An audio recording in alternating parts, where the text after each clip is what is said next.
Okay, I guess we are starting.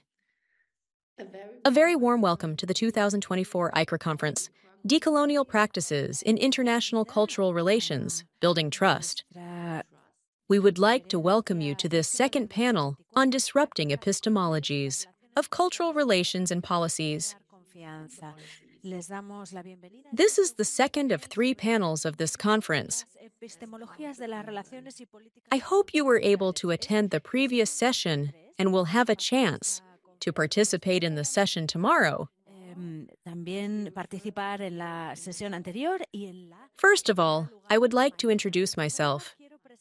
My name is Meika Latau. I am a junior lecturer in the area of cultural policy and media studies at Zeppelin University in Germany, and I am also a member of the ICRRA network.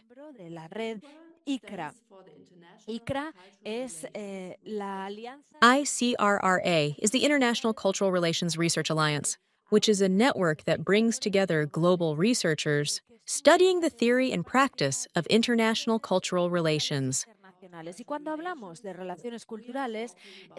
And when we talk about cultural relations, we refer to ways of working at the international level in the areas of art, education, and civil society with the aim to build trust and understanding, to promote collaboration, and to strengthen and sustain relationships between people.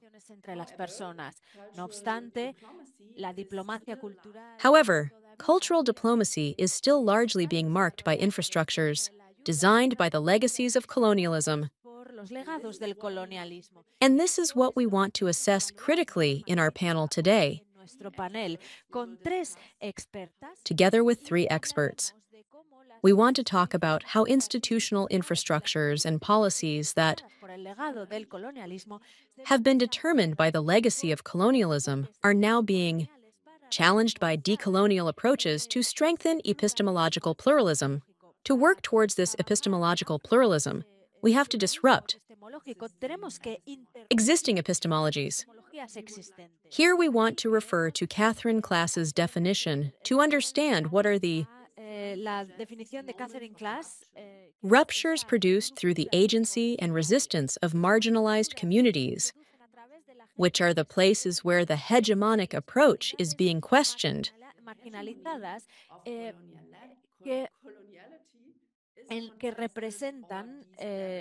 We want to have a look at the question of how this rupture has emerged within a predominating Eurocentric culture and how it can be achieved. For that, we will focus on conceptual frameworks, practices, and case studies from Ukraine and Germany. It is my pleasure to introduce our 3 panelists today, who will discuss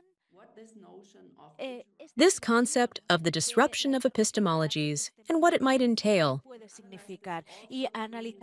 And they will also analyze and point out where there are current blind spots. First of all, welcome Tatiana Filevska. She is the creative director of the Ukrainian Institute. She is also an arts manager, writer, and researcher with more than 20 years of experience in the area of festivals, conferences, exhibitions, educational training, books, and films. She has worked in various art institutions, for example, the Eidos Arts Development, which is the foundation for the development of the arts, and also at the IZOLYATSIA Contemporary Art Center. She is a co-founder of the NGO Malevich Institute. She has also worked at some institutes of the Ukrainian Catholic University and also at the Diplomatic Academy of Ukraine. Secondly, we have Dr. Özlem Kanyarek, who is a sociologist and studies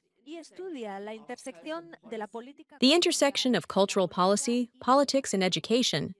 She holds a PhD from Hildesheim University. Her thesis was about cultural diversity on the move and how art is being perceived in an intercultural society. She also provides visibility to marginal narratives and aesthetics.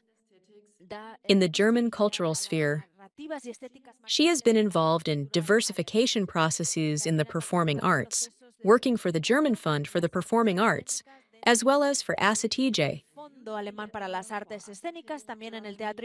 the International Theater Association for Children and Young People. The current focus of her work is on pluriversal practices and approaches to cultural diplomacy. The third panelist is Lucy Elena Zoria, who is an arts and culture manager from Kyiv and is also director of the British Council of Ukraine. She holds a degree in cultural studies and a master's degree in public history from the Kyiv School of Economics. Her areas of interest are the arts and culture from the perspective of their historical and social dimension, entrepreneurship as well as community, building and institutional corporations. But before we start, I would like to give you some ideas on how we are going to structure this panel. First of all, Tetiana and Lucy are going to give us information about a guide to decolonization in Ukrainian museums. This guide is intended as a tool for creators to categorize, label, and provide context information about the Ukrainian cultural heritage or legacy. Here we will see two perspectives. One from the Ukrainian Institute provided by Tetiana, and the other is from the British Council as the funder of this project, which will also focus on its specific role in international collaboration. Afterwards, Özlem Çanyurek will talk about epistemology as a blind spot. In the diversity discourse within the German diversity rhetoric, the German cultural scene is still predominantly white and impedes access to racialized people, and there is a knowledge-based inequality. She questions the notion of integration within these Eurocentric frameworks and argues that the epistemic dimension of such cross-cutting inequality needs to be explored. These epistemic inequalities prevent marginalized and racialized artists from accessing cultural creation. We will conclude with some recommendations for cultural frameworks that go beyond Eurocentric approaches. So ultimately, what we will have a look at how these perspectives are being applied. And with this panel, we want to bring together different perspectives and have a critical discussion about current decoloniality practices with some case studies. For this, we will question the status quo within international policy frameworks and also provide a space for re-examining and reflecting on who decides which epistemologies shape the general discourse. So, it is a pleasure to have our panelists here, and you as the audience who are part of this debate. We would also like to invite you to write your comments and your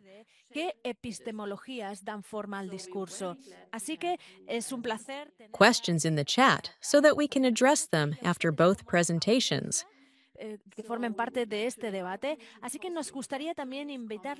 We will have about 20 minutes at the end for a round of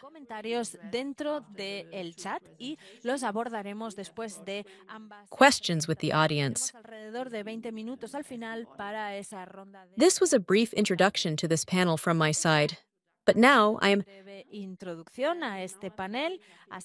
pleased to pass the floor to Tetiana, who is going to talk to us about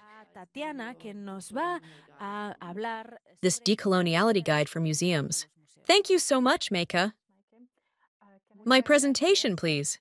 There it is. Muchas gracias. Mi presentación, por favor. Thanks. Well, we can move. Gracias. Thank you. Next slide, please. First, I would like to say a few words about the Ukrainian Institute. It is translated. Good. I hope everyone can understand it. It was planned to have the presentation in English. I apologize. Me disculpo.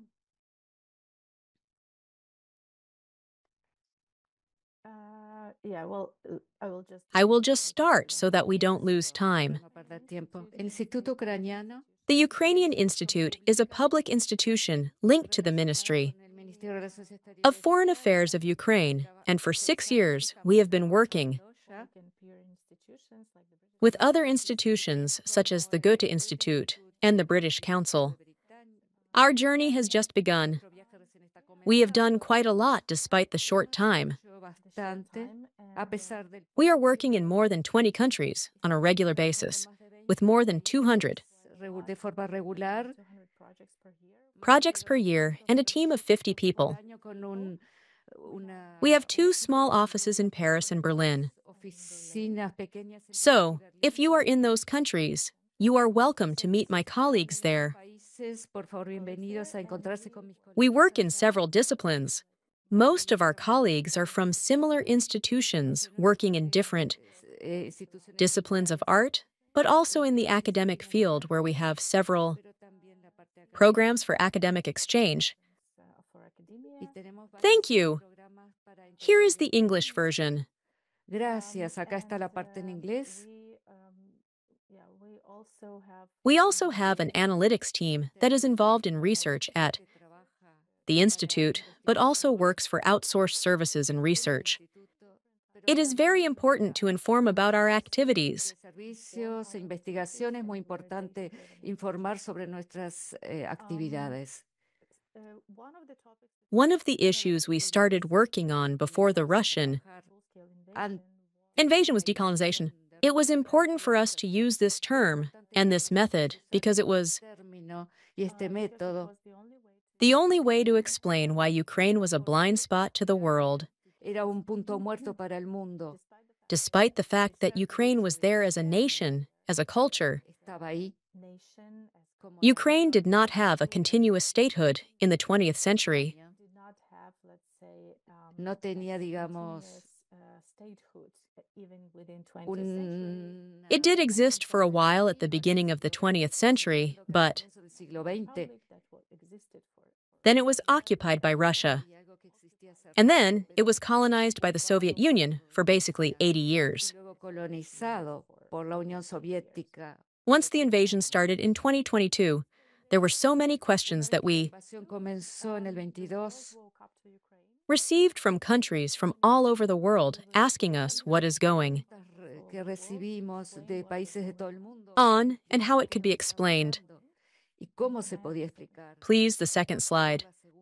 So, we immediately published several contributions about the imperial nature of the Russian invasion, how the cultural field was also affected, and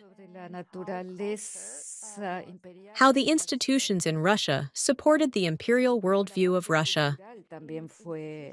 On this slide, you can see a famous quote of the Hermitage director, who is still, unfortunately, part of the ICOM community.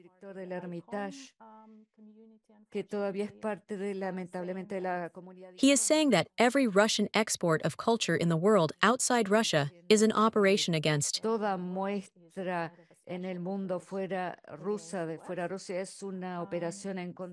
West, confirming that Russian culture is part of Russian neo-colonialism. Why decoloniality? After February 2022, it was no longer possible to ignore the imperial nature of Russia's aggression. First, it happened in 2014, but then it was a continuation of the Russian rule over Ukraine for several centuries. Imperial rule over Ukraine for several centuries. So it was very important to explain that this is not a new conflict. It is a neo-colonial world that continues its occupation, and it is important to see Russia and the Russian Federation as imperial powers, as a continuation of imperial intent. It is also important to see that countries like Ukraine and other countries in the region were in a colonial position. For the Ukrainian heritage, it meant the invisibility of our heritage or the appropriation of our heritage by Russia, something that Mike mentioned in the beginning when she spoke about the colonial cracks. This is how we can explain why Ukraine is still a blind spot for most institutions in the world. But why was the colonial theory not applied to our region? Because we are not a classic imperial case. And we are the same race, even the same religion as Russia. In other words, the colonial theory was never applied to our part of the world and our colonial context. That is how we come to the point that Ukrainian culture is misinterpreted, misidentified, and misunderstood.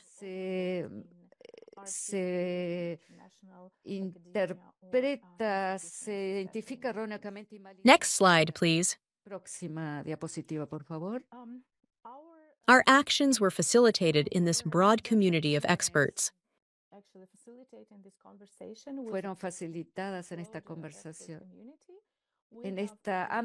We had a broad program in 2022 at the Venice exhibition.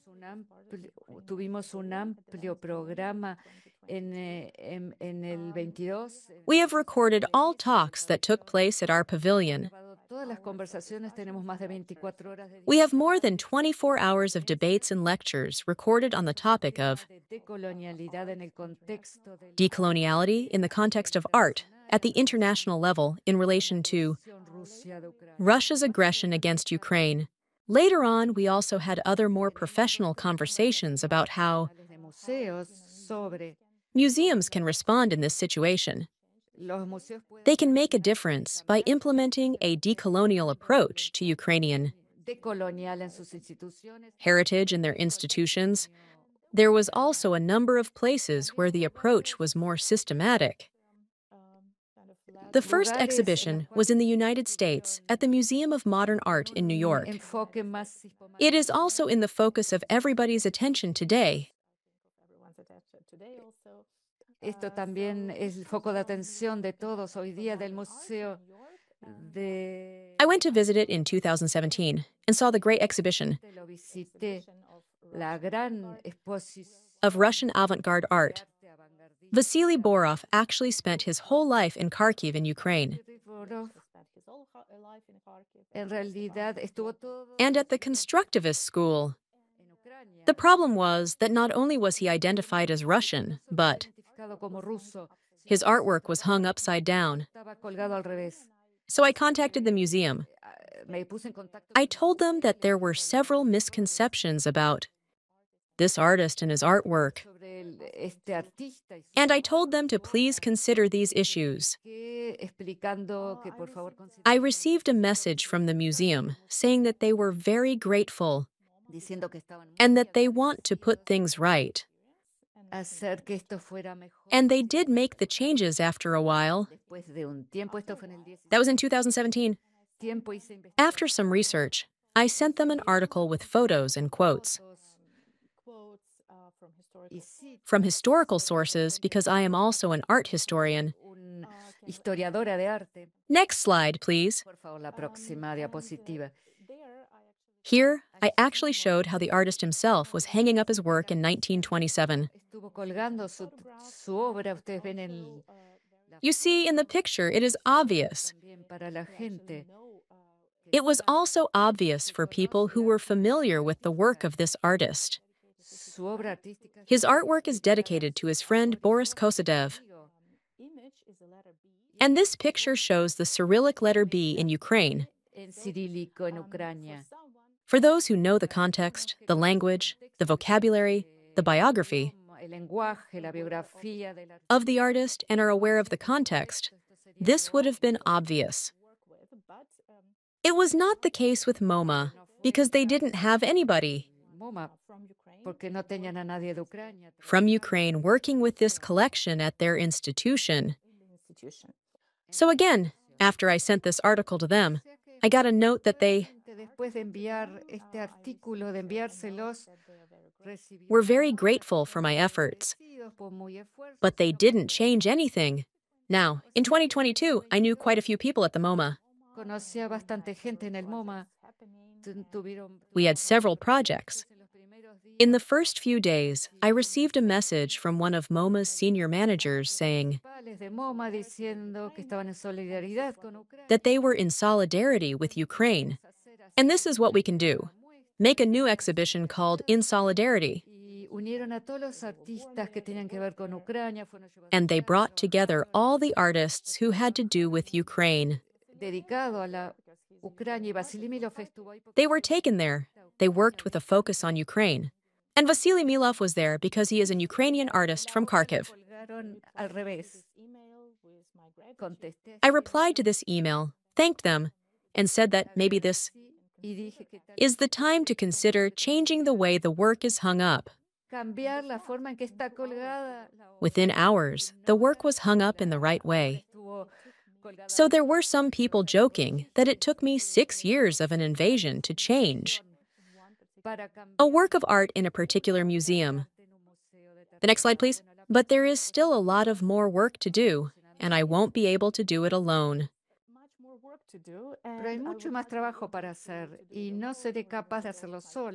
Not even with all my colleagues, because there are too many works of art that were hung up either in the wrong way or labeled incorrectly or are invisible in the context of international global art. Next slide, please. I would say this is best practice, the best practical solution coming from London.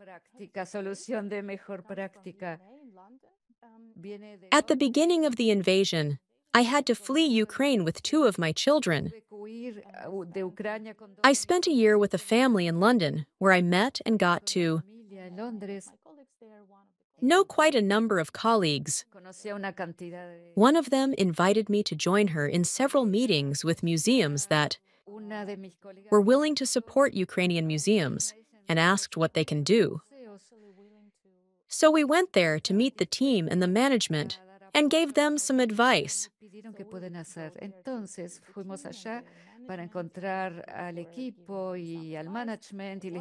One of the pieces of advice was, you can look at your collection and make the Ukrainian heritage visible in your exposition.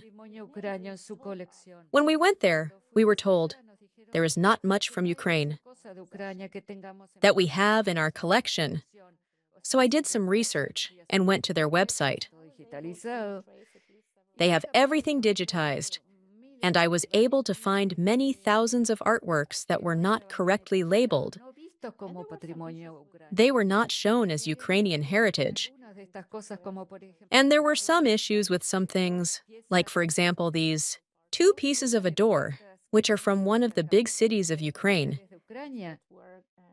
And were lots of things presented and labeled as Russian, although it is from Kyiv. In Ukraine, the name Kiev was written wrongly, using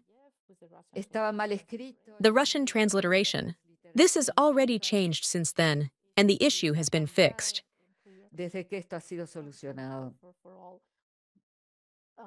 But there was also a lot of imperial vocabulary in the way these things were described. It stated that these doors or gates were a gift from the Empress Catherine the Great upon her triumph in the newly conquered Crimea. But Catherine was not great for us because she was one of the cruelest colonizers of this part of the world, and she actually destroyed the state of Ukraine in the 17th century. But she was also the one who occupied Crimea and destroyed the state of Crimea and the Tatars. And the Crimean Tatars, who are indigenous to Ukraine, consider it the first occupation of Crimea. There is nothing triumphant, nothing great in this episode of our history. And we have to decolonize our approach to how we look at history.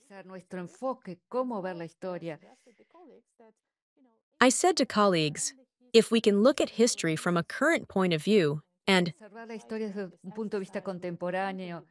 compare it with a current event, and you ask me about these doors, and someone Yo les pediría, estas says they are a gift from the great President Putin to the city of Mariupol. Putin to the city of Mariupol on his a trip. regalo A gift to Mariupol upon his triumph in the newly conquered Crimea. conquistada. ¿Ustedes dirían eso?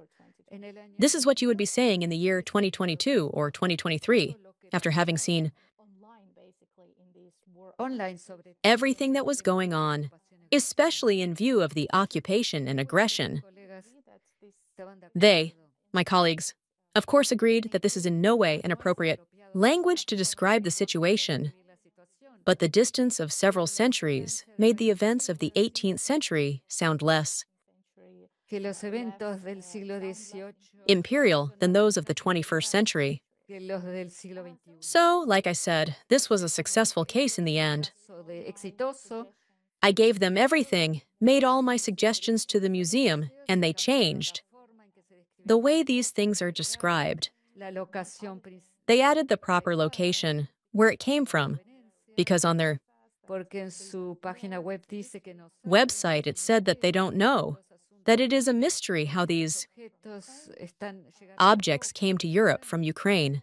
pero no es un But it is not a mystery at all for Ukrainians, because when the Bolsheviks ocuparon Kiev, ocuparon occupied Kiev, they occupied the ministry, they killed all the monks and stole the things from the monastery, taking everything that was of value at a time sacar dinero porque la Unión Soviética no when the Soviet Union was not recognized. Nobody wanted to trade with them, and they were about to collapse. They sold everything that was made of gold and silver illegally to the West.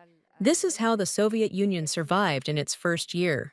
cómo sobrevivió la Unión Soviética en su In other words, this is how they came to the West, to the llegaron al oeste, a Estados Unidos, a Europa, United States, and to Europe. y terminaron en Londres. And these doors ended up in London.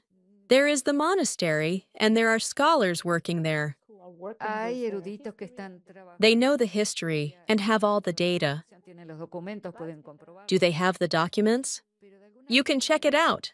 But somehow the Victory Albert Museum never had any contact with the museums. Que no hubo conexión, no- So there was no connection.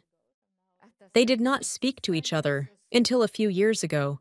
Then the issue was solved very quickly. vio de forma muy rápida It was about finding the right language. encontrar el lenguaje. Now they continue working together. And with the exhibition, everything is on track now after 6 years. Exhibición. so I mean everything is moving really. Maybe with the invasion, things kind of sped up the issue. The full-scale invasion maybe already kind of speed up the things, Yeah. but we realized But we realized that these were just a few cases. these are just a few cases. Of course, there were more.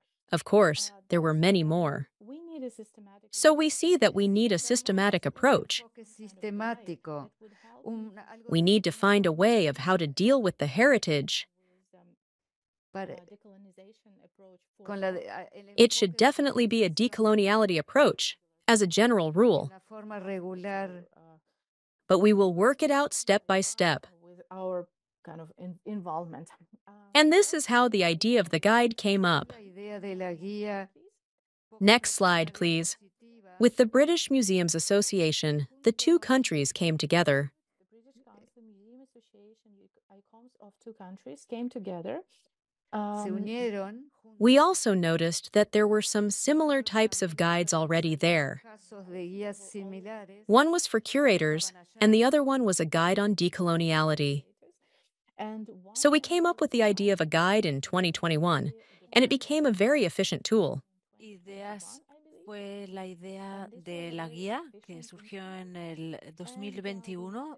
So we had a look at the structure of that guide, how it was produced, how Hicimos fue fijarnos en esa guía a nivel estructural, cómo se the whole procedure was carried out, and then they decided to share this tool la, with us so that within the Ukrainian Institute and in collaboration with dentro de la other museums in Ukraine and elsewhere in the world, we could develop con otros museos de Ucrania y de a guide inspired by these ideas.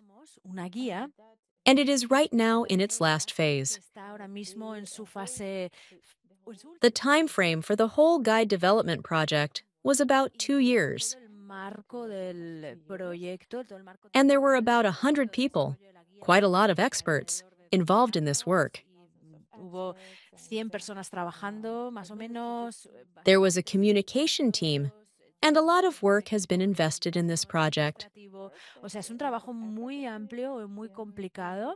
which has now entered its final phase. We are in the process of testing the draft text and evaluating the received feedback and comments. The final text of the complete guide will then be published in 2025. And you can also fill out a request to receive a copy of the guide by email. Y también pueden rellenar una solicitud para recibir una copia de la guía. Next slide, please. Siguiente diapositiva, por favor. This guide is going to have a different content than the first guide, produced by the Museums Association. The first part will be centered around decolonization, and it also has an important geographical focus, meaning that it provides an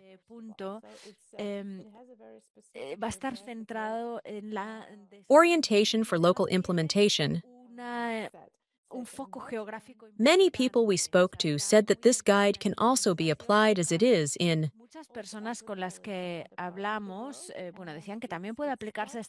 other parts of the world, because its structure, its approach, is very useful. Now, our content is very specific. It is different, because there are many things. We have to tell about Ukrainian history, about Ukrainian heritage, how we define it, how we define Ukrainian identity. So there is going to be a lot of useful information that we will have to include in text concerning Ukraine. However, we want to be brief and precise, as this is something we have been asked to do.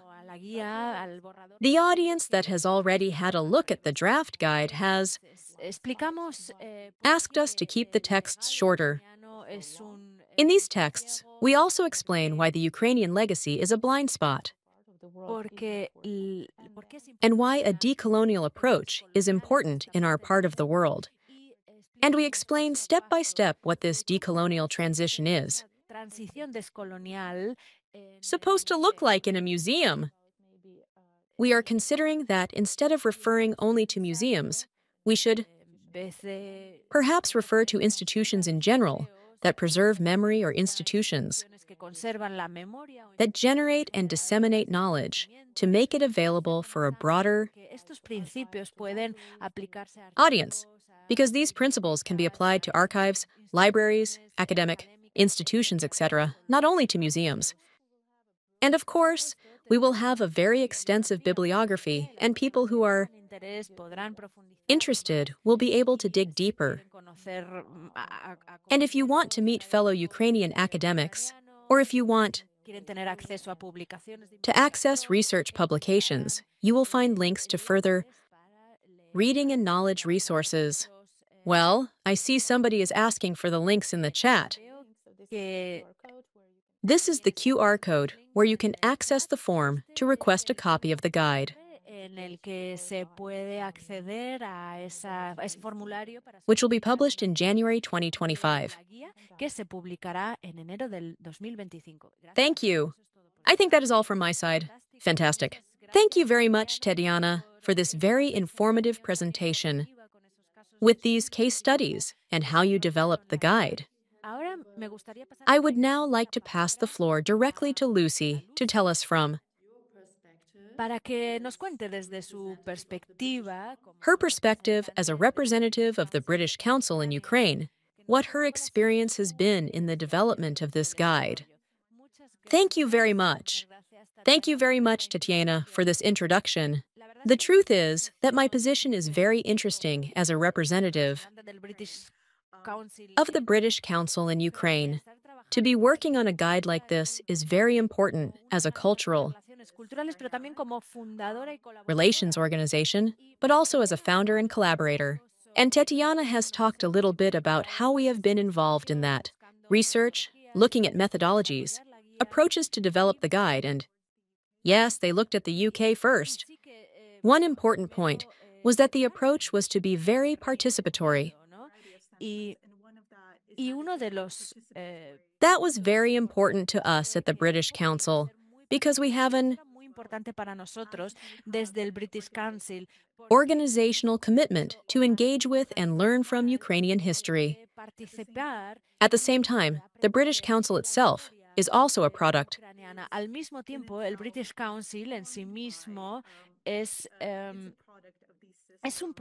of these systems of knowledge and power that have to be decolonized. So when we support projects, it is important for us to see that there is a mutual benefit, a mutual collaboration, that there is interest and expertise on both sides. In other words, the organizations must also be motivated. On the other hand, these participatory approaches and research methods were interesting for us because it is about reflecting with the methods and not about the methods. And this is something that relates to Ukraine and all the projects we work with. This methodology is important because we work with the nation's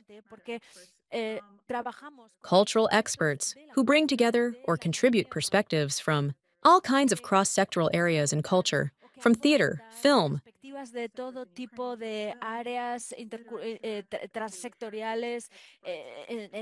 literature, etc., to history.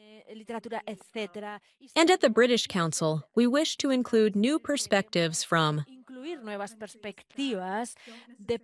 countries that don't necessarily participate in that decolonial dialogue. In one of our sessions, in which we participated with the focus groups, we had representatives from Bangladesh, from Kenya, from cultures working with structures within the UK, and the experience was very positive, very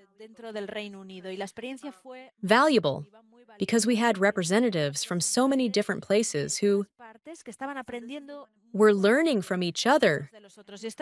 And this is one of the ways in which we work, and we hope that this guide itself is not only the result, the value of it, but represents this process itself.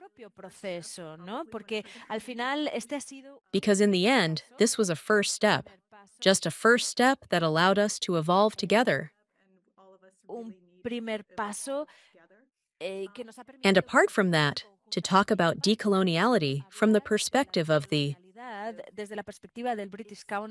British Council is to take a step forward within the European region, the wider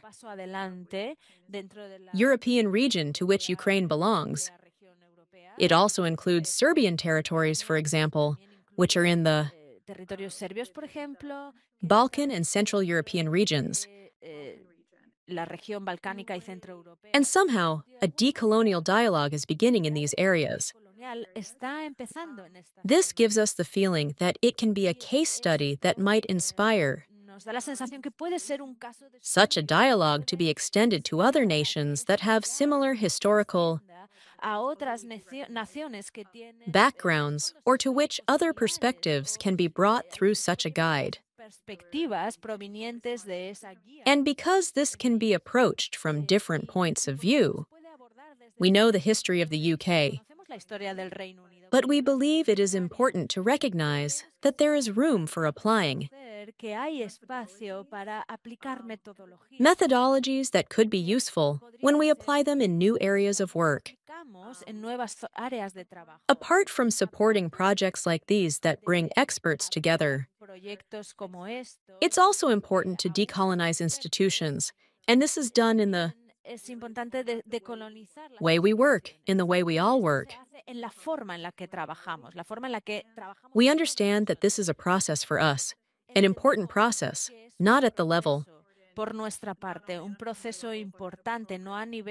of funding, but at the programmatic level. In other words, that there should be equality within all these steps.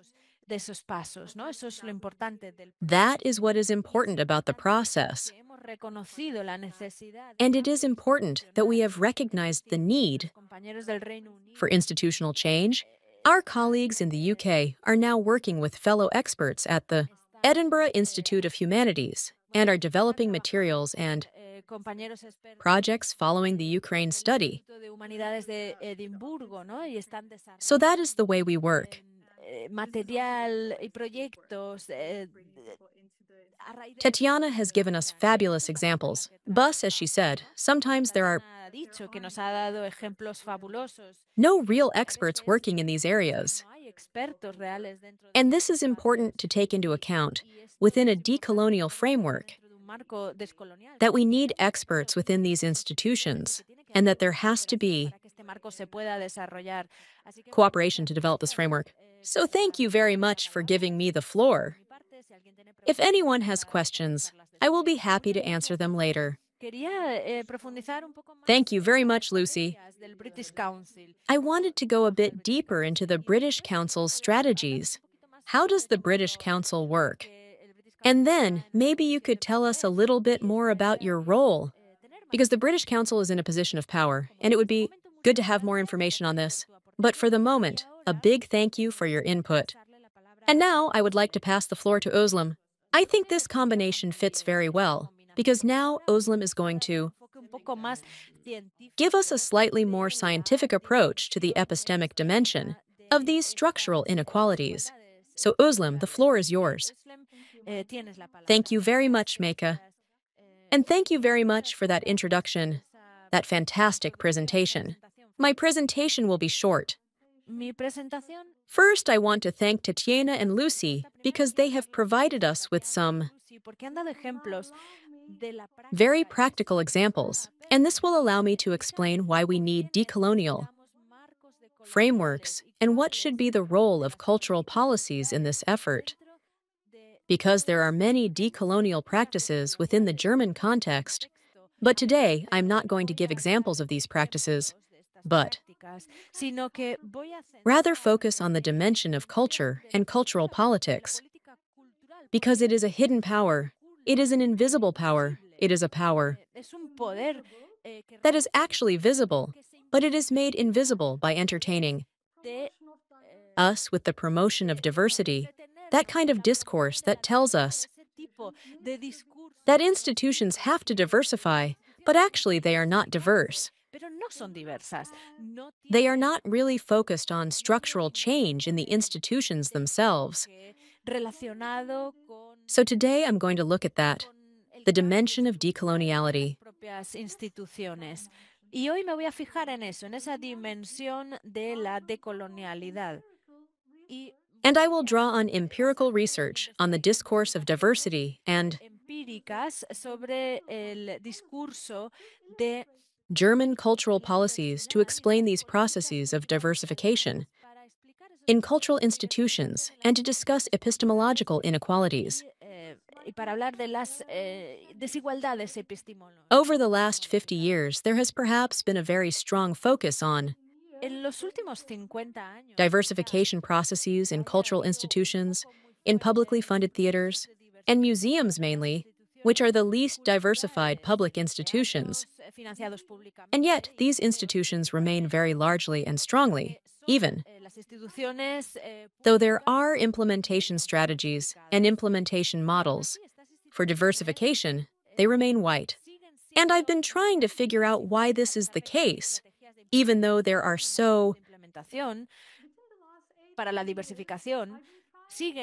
many diversification plans and strategies. Why is there so little diversity in cultural institutions, specifically in theaters?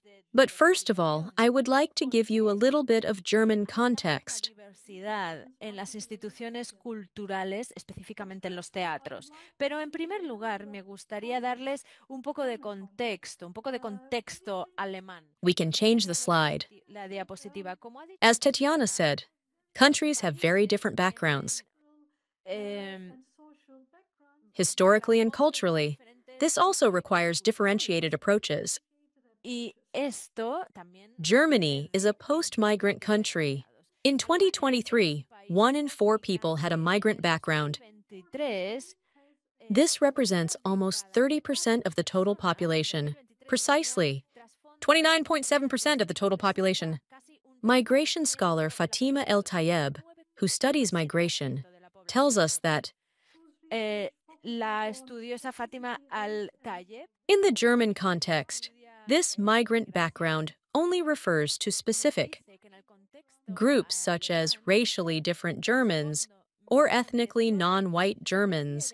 a grupos específicos como alemanes racialmente diferentes o And these experiences, this group of people, are among the most excluded groups. Theses are groups with intersectional identities, such as Black artists, artists of color, non-Western artists, non-European artists with migration histories, queer people, people with disabilities, and so on. These racialized artists are hardly taken into consideration in the mainstream cultural scene in Germany. And between 2018 and 2020, we have seen from studies that the proportion of these artists is very limited within theaters and museums, and la proporción de estos artistas es muy limitada dentro de teatros y museos. Especially artists of Turkish origin. They represent a minority, considering that it's the largest minority group in Germany. The existing research has been done within the publicly funded theater scene. It shows us that it is crucial to understand these intersectional forms of exclusion, discrimination, and racism. There are political scientists and sociologists who tell us, for example, Elma Falconi, that the key factor of discrimination is the exclusion of certain migrant groups. This has to do with differences as well as religion, which are often overlapping.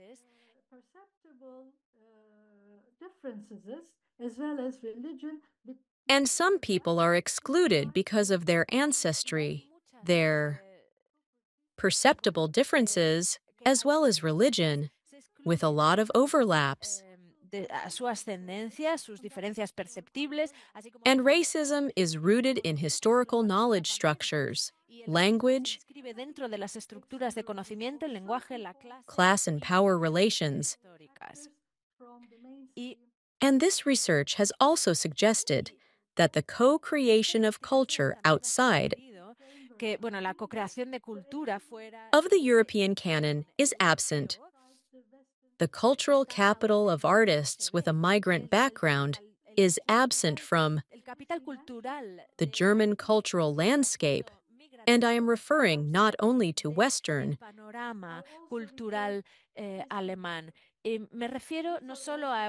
Europe, but also to Eastern Europe, which is missing knowledge in the context of European knowledge. And I've been doing this research for the last 8 years within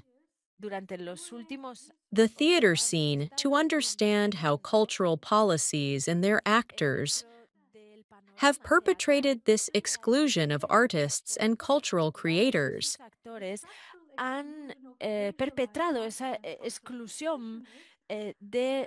And I don't want to turn this into an academic presentation, but what I have done here is an analysis of this discourse of diversity, which is used as a tool. And my aim was to explore the connection between the cultural and the political discourse and the result of these actions within the exclusive systems and their actors. This process involved examining the power dynamics that come into play for the validation of knowledge and the experience of cultural actors in constructing and sustaining the framework of valid knowledge. I'd like to give you some examples, but I'm not going to go into detail. Examples for you to understand what I do or what I have done. to understand lo que he hecho, what kind of knowledge was non-existent or absent in the theater scene. From the 1990s to 2022, I've looked at some key federal cultural policy hasta el 2022, documents which gave funding or explained on what basis funding was given and to which institutions.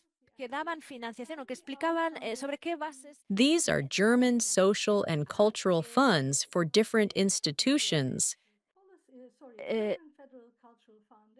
youth and child audiences.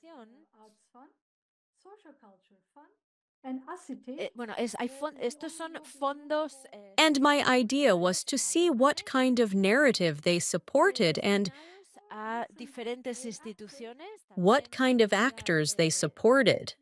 las audiencias. And this research ranged from festivals to funding programs, but also included Y esta investigación iba desde festivales a programas de financiación. an analysis of congresses, forums at the federal level in Germany to understand Federal en Alemania para entender how this discourse on cultural diversity was being disseminated and validated through these cultural political actors.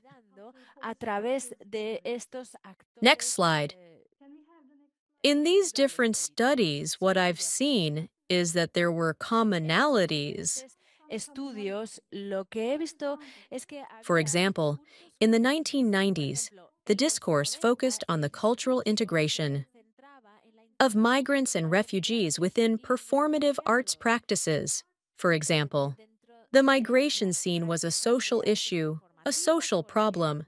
o sea, la escena Refugee migrants were seen as agents far away from the cultural scene. migrantes, refugiados, And in the following years, this evolved into narratives that depicted en los siguientes them as victims and associated them with narratives like illegality, víctimas, asociándolos violence, crime, and so on. narrativas como ilegalidad, violencia. And one of the main pillars of cultural integration of immigrants was the intercultural dialogue and the intercultural openness of German public cultural institutions. Cultural, y la apertura intercultural. This perception of interculturality failed to recognize that there are different power relations involved and that there is an unequal distribution of power. Diferentes relaciones de poder involucradas y que hay una distribución desigual And this intercultural perspective was based on a dialogue between different cultures, different religions, as well as ethnicities. entre diferentes culturas, diferentes religiones y la religión y la etnia. Well, they depicted these identity factors as a way of taking up a Identitarios vistos como dialogue to overcome these differences. de, de, de, de, de Since 2016, some funding schemes and cultural objectives introduced some funding to address the composition of theater staff and the participation of minorities in the theater scene. Empezaron a abordar estos asuntos, introdujeron algunos esquemas para abordar la composición del personal de los And here we see patterns of discrimination and systematic exclusion that are deeply los patrones de discriminación y embedded within cultural frameworks. que están profundamente arraigados. The structural inequalities linked to these neo-colonialist structures were not being addressed. When I speak of decolonialism, I speak about the struggle against the Las desigualdades estructurales ligadas a esas coloniality of power that is embedded within the institutional powers. colonialismo, hablo de la lucha contra la colonialidad del poder que está embedida dentro de los poderes. What does this mean in relation to this tool of diversity? Esto en relación a ese dispositivo Within German cultural policy, de diversidad dentro de la política. we have a specialist, Boaventura de Sousa Santos, who analyses these predominant knowledge frameworks and says that they contain paternalistic paradigms, that they ignore forms of knowledge that do not fit within Eurocentric, que ignoran formas de conocimiento, standards, and he says that these marginalized knowledges must be reclaimed y dice que and validated, recognizing them not as non-existent, but as silenced. marginalizados, reconociéndolos And they must be given visibility within the dominant epistemic, y hay que darles visibilidad dentro de structures, as we have seen in the examples given by Tetiana earlier. The 4 researches that I have carried out in the last 8 years also confirm Sousa Santos' claim that we have colonial, capitalist, and heteropatriarchal structures that continue to reproduce inequalities within the production of knowledge. And here I see 3 key factors in particular that are underpinning and upholding these inequalities. Tres en concreto que están. The first factor is this top-down paternalistic framework informed by Eurocentric knowledge. The second is the habit of white cultural politics that determines what knowledge, education, or aesthetics and experience are valid. We see that they are not only white actors, but also white entities. These actors are the ones who establish the rules, i.e., the rules of the game in relation to education, culture, etc. These entities create relations of domination within a system of internalized structures and patterns of perception, conception, and action, and they have the power to determine which knowledge, education, aesthetics, and experiences are valid and which are not. And within this unequal environment, artists and cultural producers who do not fit into this structure are de facto excluded from the cultural sphere. The third point is that there is a very limited understanding of the complexity of identity and the interconnectedness of different forms of oppression.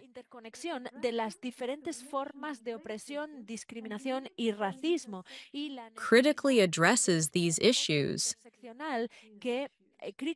On the last slide, I would like to refer to that decoloniality guide. We need decolonial frameworks within cultural policies. Current approaches and measures seek to include marginalized artists within the existing Eurocentric system or frameworks. And this does not work. To address the epistemology of absences, cultural policies need decolonial frameworks. This is necessary to create access, to address historical exclusions. This implies a structural change of the system, because existing frameworks, especially within the theater scene, tend to have more marginalized and racialized artists on stage.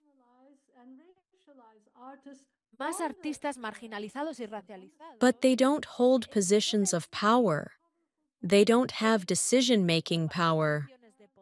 And in that sense, I believe that real decolonial change implies a change in power relations and resources as well.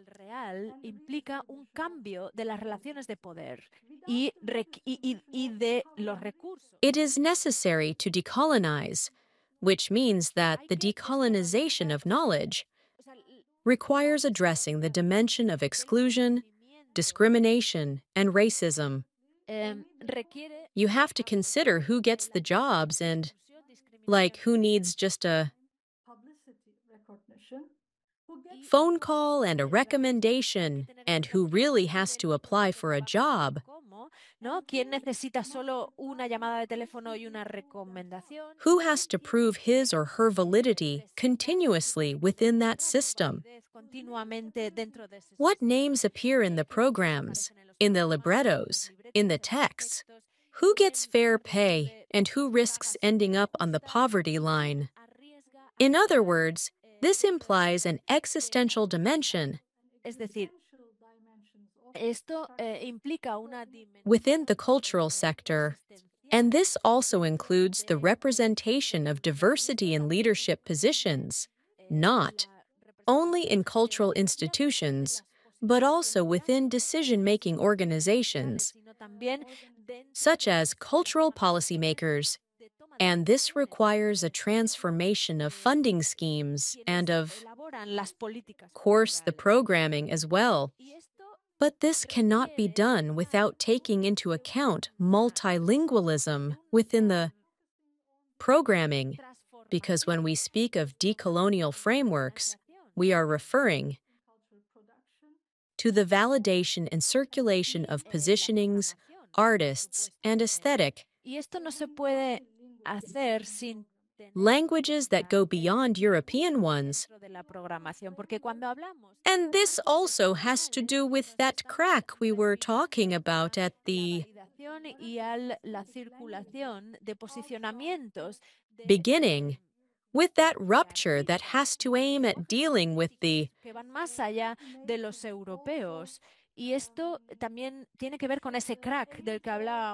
universalization of Eurocentric knowledge. We have to break with that universalization approach.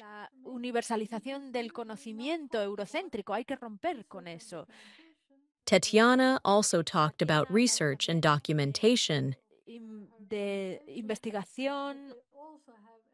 They also spoke about how important it is that cultural policies support critical research projects and to be able to support a critical reinterpretation of the history of knowledge and knowledge systems.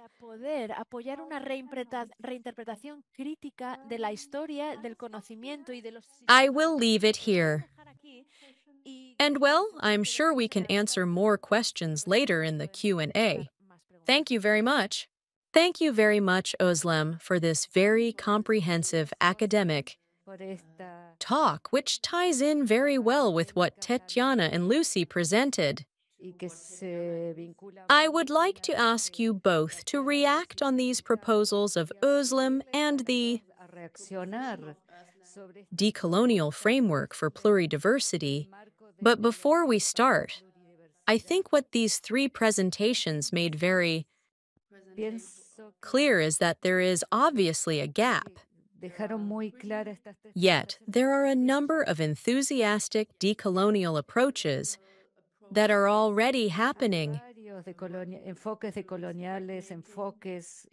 But there are cultural policies, on the other hand, which are generally unable to deal with epistemic pluridiversity and reproduce inequalities.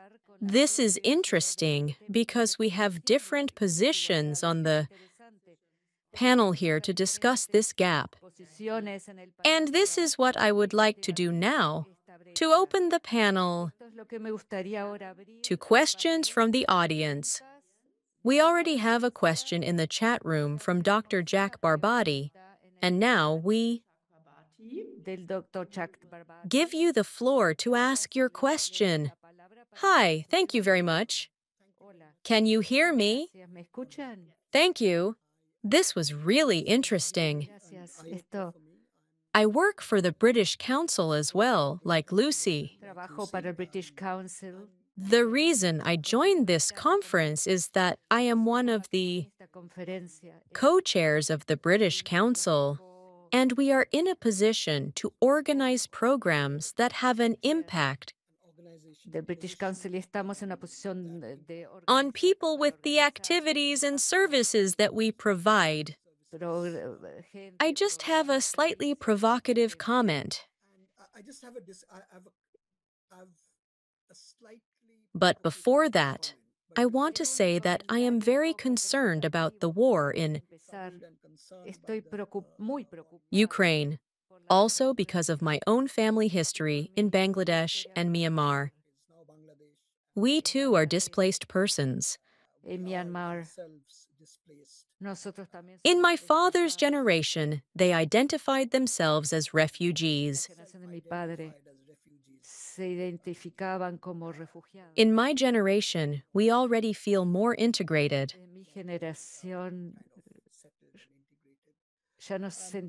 Listening to everything, I am wondering, and I may be wrong. Please tell me if I am. There is a risk of this term, of this discourse, and of the academic practice of decolonization that has been appropriated by Eurocentrism and inflicted with a bias. I, as an employee of the British Council, can't deal with everything, but I think there is a bias in European politics. Listening to all the conversations of decolonialization in Europe, there is a risk that the history and memories of Black and mixed-race people, of color in the continents once occupied by Europeans, are forgotten. I think this could undermine the claims we are trying to put forward. Is this possibly already happening? I have reservations about the corporate discourse of many of the organizations on inclusion, diversity, and equity.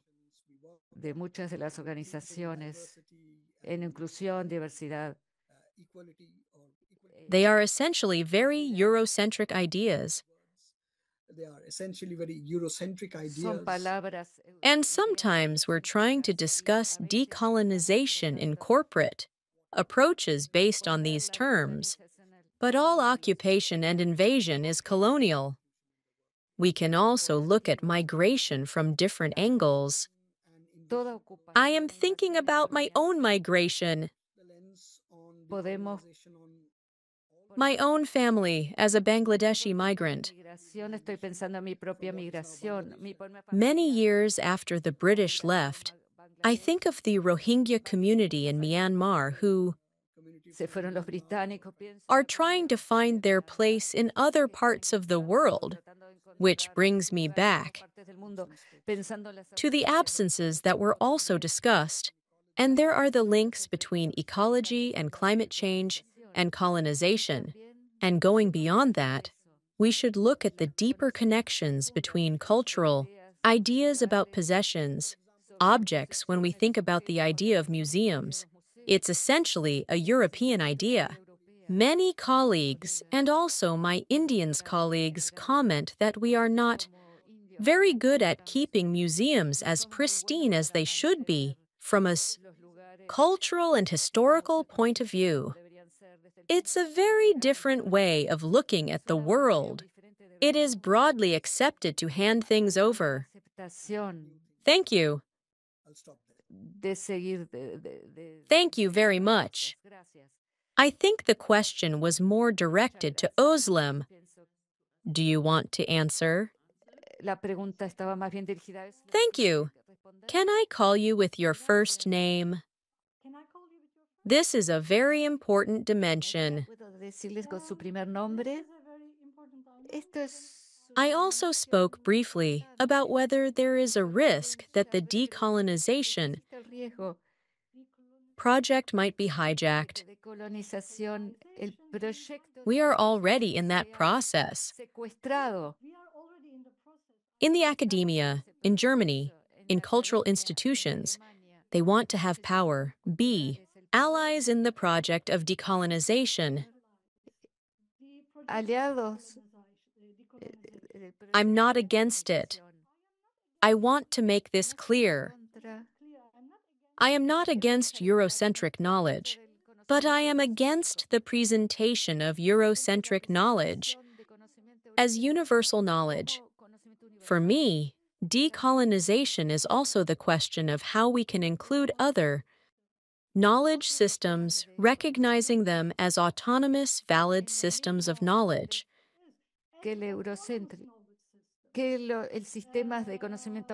This is my point of view, but I don't know exactly what to do to change it, because it's really about power dynamics. We see this in intermediary organizations. Cultural politics are systems of power that are using decoloniality and sometimes interchanging it with postcolonialism. These are very different things. This cannot be avoided. Intercambiándole con postcolonialismo. Son cosas muy diferentes. I think it is impossible to stop it because the voices are louder than those who want to decolonize the existing systems. I think alliances with different knowledge systems are important. Que las que quieren decolonizar los sistemas existentes. Pienso que las alianzas. Different battles that come together, and then they can have a stronger voice.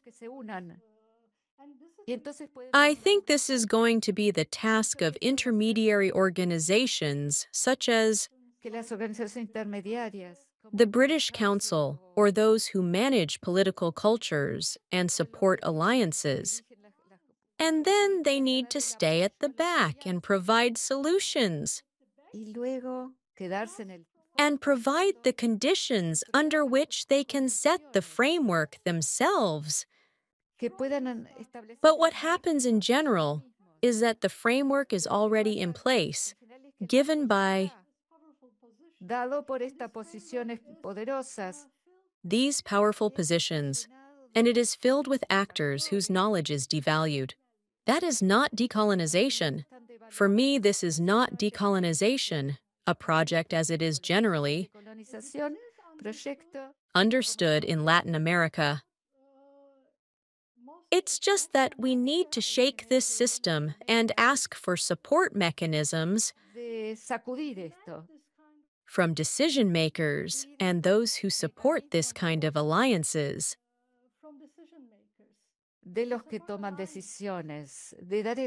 This is what I see as one of the answers. I think we can link this with Tatiana's answer because you chose the strategy of decoloniality. So I will give the floor to her, and I want to mention that there is another question in the chat for Özlem, which we can have a look at later. Thank you. I would also like to thank Özlem and the Dr. Deban Chan for their comments. I really feel the pain, and I understand that these topics are crucial. We really have to be careful that we don't fall into recolonizing history and knowledge. But I also think that this is probably one of the natural steps in the process of decolonization. Because if I remember correctly, decolonization is at the beginning, but it is not the end. Nobody owns the decoloniality of the colonizer.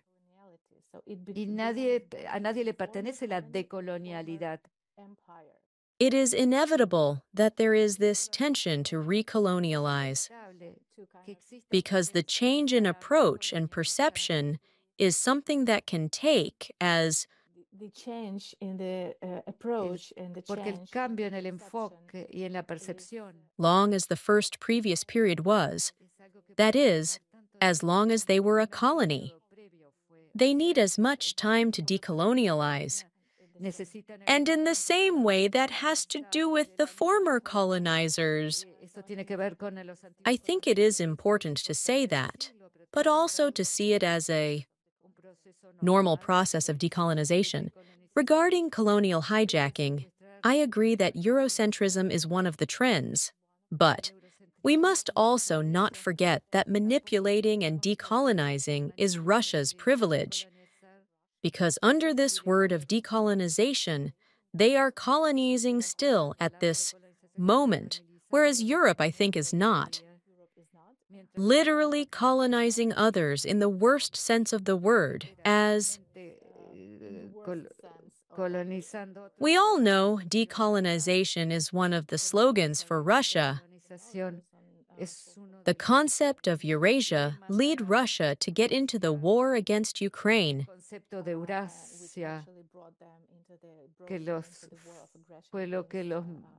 Other countries may not be able to stop it.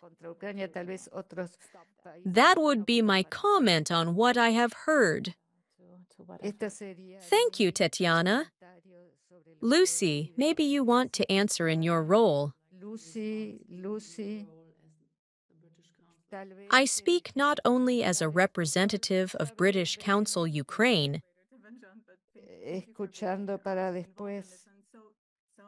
but as a Ukrainian myself. When we talk about Eurocentricity, it is important to say what we are talking about and the work that we have done. And the Decolonial Guide shows that there are such significant gaps. And there is definitely so much experience of so many countries. The experience of so many countries and nations and cultures has been completely invisibilized, and the power relations that Özlem has presented, I think, show how these things happen, and it helps to understand that this does not happen to specific countries, but that this is a process that includes everybody, all the actors, and that dictates the patterns that we all enter into. And in general, there seems to be, of course, a different context. And there todo el mundo, dentro de los que estamos todo el mundo. Y en general parece que hay are other experiences, but what I think is missing is that conjunction, that connection between these experiences. And I think that only through dialogues like this one, we will be able to create that connection, that conjunction, and maybe create a new system in which all of us are listened to, and that the experiences have visibility. It's very difficult, but we need everybody's commitment, everybody's participation. That would be my comment. Thank you very much. Lucy, there is a question in the chat for Özlem. How do you see the role of international human rights frameworks within decolonization? Could this be an answer to this, or could it also be problematic? This is a question from Jane, who is a program manager at the Danish Cultural Institute. Thank you very much, Jane, for your question. I would like to answer this question by referring also to what Lucy and Tetiana have said about this decolonial process. It is an important process, and this dialogue has already started. We are already at that point, aren't we? The diversity of discourse has been drained by the same actors who are now talking about decolonization, right? We are already in the process. So the question is, what is the role of organizations such as international human rights organizations within this framework? I believe that we have to turn all these frameworks upside down. We have to question them to see how they are made, how they are constituted, and see what needs to be done differently. And for that, you have to see who has to be at the table to change the framework. I think we have to look at things from that perspective. As Lucy and Tetiana said, this is a process that will not end, and we are in the preliminary phase of that process. I would say that what is important here is how we can continue this dialogue, how power can be shared within this dialogue between the different actors that are part of this dialogue, and also how we can change the way in which this dialogue and this framework has been created so that the content, the very content of the dialogue changes. The problem now is that one of the blind spots and one of the obstacles is that the content of the conversation is not changing. And in order for decoloniality to really have an effect, it is better that it serves to give visibility to alternative knowledges. We need to understand that we need to change the tone of the conversation and the content of the conversation, because otherwise, the content is not going to change. If the content remains as it is now, the decolonial framework is not valid, it is not real. It does not matter whether it is human rights organizations or other intermediary organizations that are involved. All frameworks need to be questioned. Thank you, Özlem. Perhaps this brings us to the last point that we wanted to address, and that is the precise recommendations. Özlem has already made some recommendations in her presentation related to the role of diversity in the workforce and frameworks. Perhaps Tatiana and Lucy can share their views with us. If we see diplomacy and cultural policy as a hidden power, which I would also like to question, what would you recommend to political actors based on your experiences developing such decolonial guidance? What recommendations would you give to them?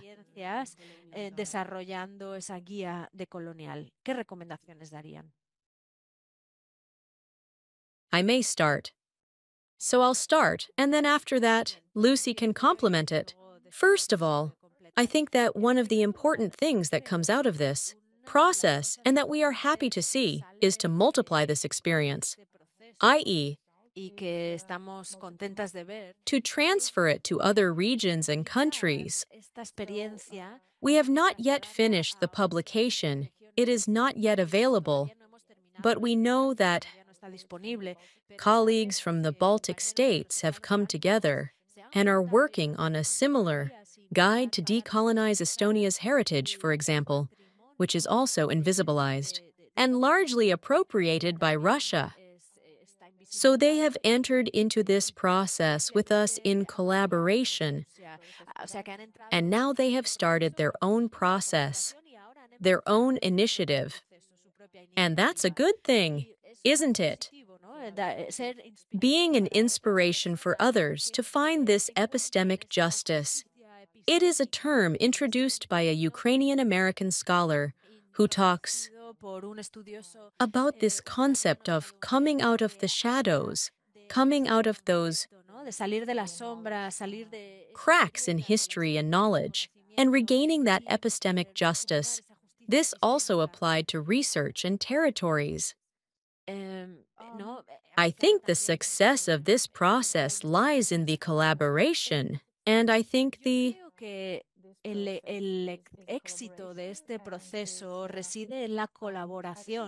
luxury of having a lot of time to have slow conversations is fundamental, because when we started this process, I never thought it would take almost 2 years.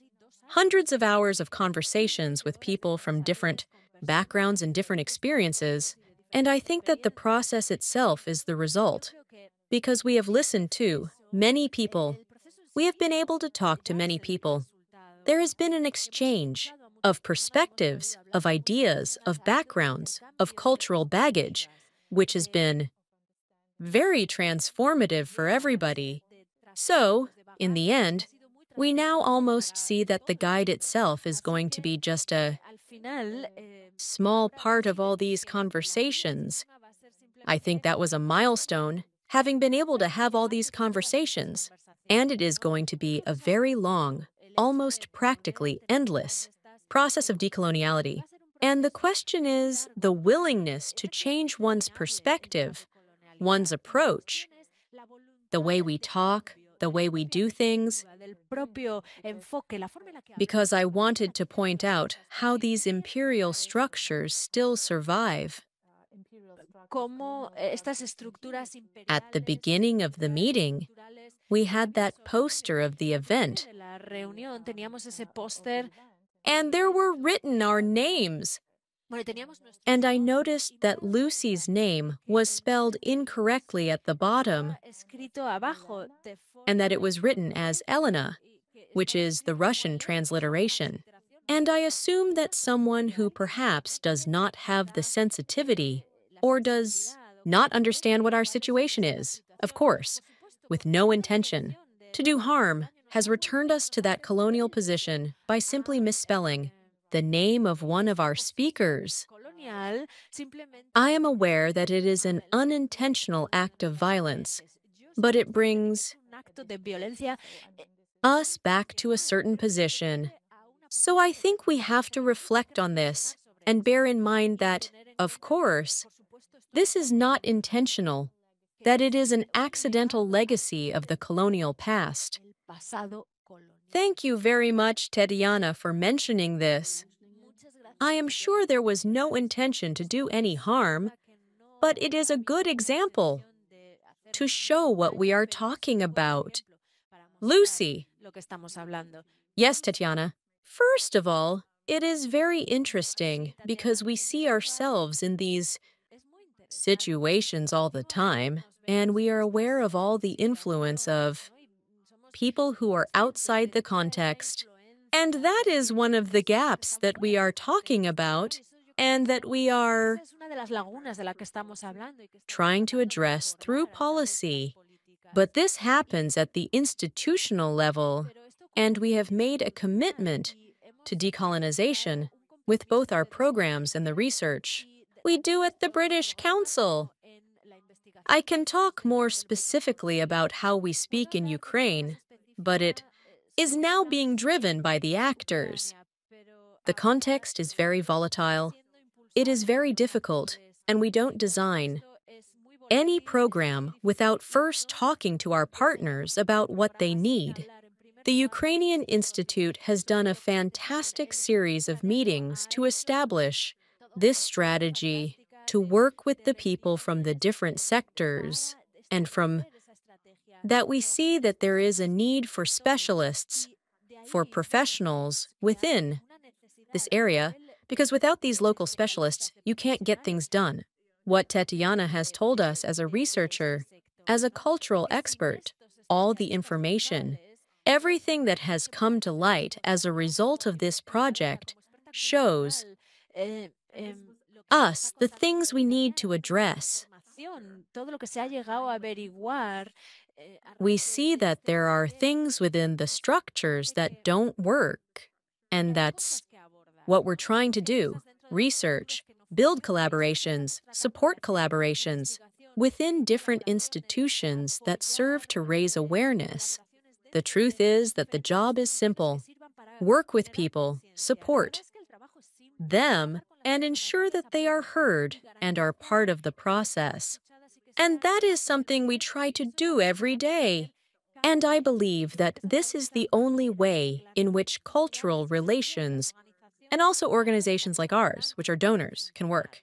And culture has to do with different issues. Ecology, for example, is such a complex issue. Also within Ukraine, we see artists working on the ecological devastation generated by the war, within the very specific context we are also talking about. And it is very important to have that awareness.